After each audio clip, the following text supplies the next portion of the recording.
Cannabis Common Sense. Let me ask you something that nobody seems to want to ask here, because it's like the giant pink elephant in the living room that nobody wants to say is right there on the couch chomping my chips. Everyone wants to talk about how free we are in this country, but let me ask you this.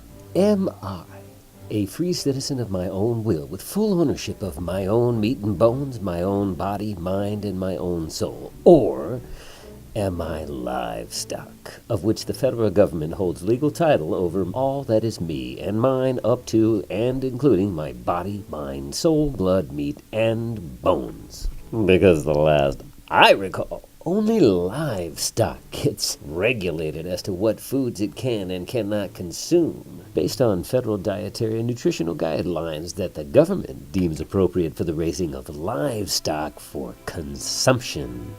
And said guidelines don't usually turn out to be all that good for human consumption either, mind you. But I digress. Because what we're really discussing here is cannabis, also known as marijuana. Thank you.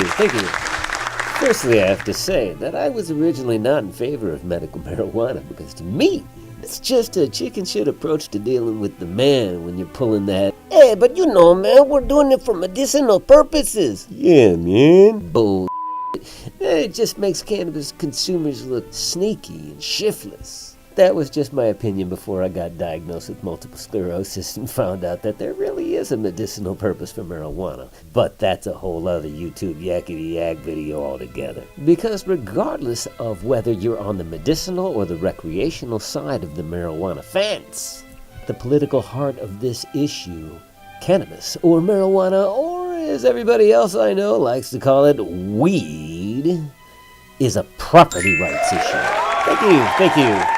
Which begs the question, do I own my own body and mind, or am I livestock under the full legal ownership, or at the very least coercive guardianship of the United States government or any state government?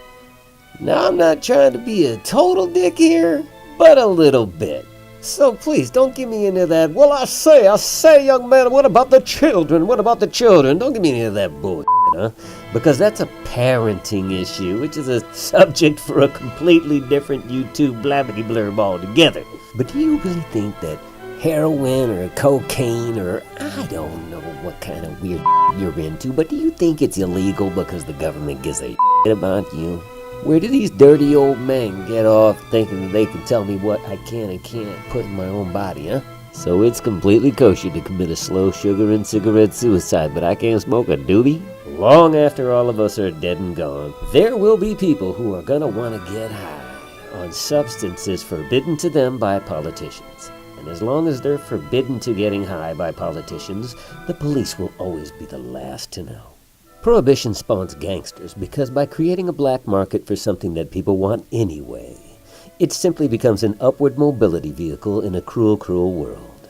And I'm not trying to be a total dick here, but a little bit, because I find it odd that so many alleged freedom-loving Americans choose to limit their perception of freedom to merely the freedom to eat anything they want. All the junk food and burgers and steaks and pizzas and ice cream that they want. The freedom to watch TV as late as they want, with 500 channels of sports packages, movie channel packages, cable news channel packages. The freedom to simultaneously stream anything, anytime, anywhere, on any device, and the freedom to get drunk. But when it comes to the freedom to just smoke a little joint of some boom boom swaggy swag poo poo platter stress weed, no, that's against the law. And all that free American bullshit goes right out the window. Now, I don't mean that in a bad way. I'm just saying. This has been Unconventional Common Sense, reminding you, be yourself.